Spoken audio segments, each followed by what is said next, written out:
Good afternoon, everyone.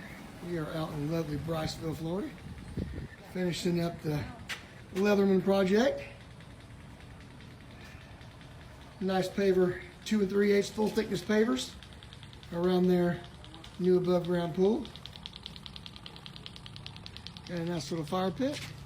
Notice our signature 6x9 border, always with the paver base under the edge, not pushed up against the side.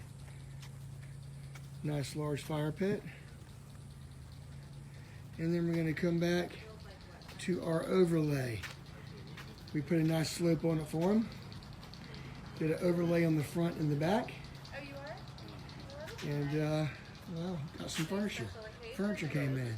Funny thing was nobody wanted to come out and do this job. They were quoting them some extreme high prices, and I think we saved them about $3,500.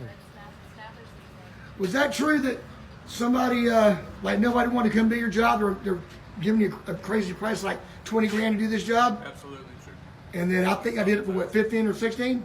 Yeah, that's it. So see there? Very happy. See there? Very happy. The way all of our customers are. 5-star. That's right.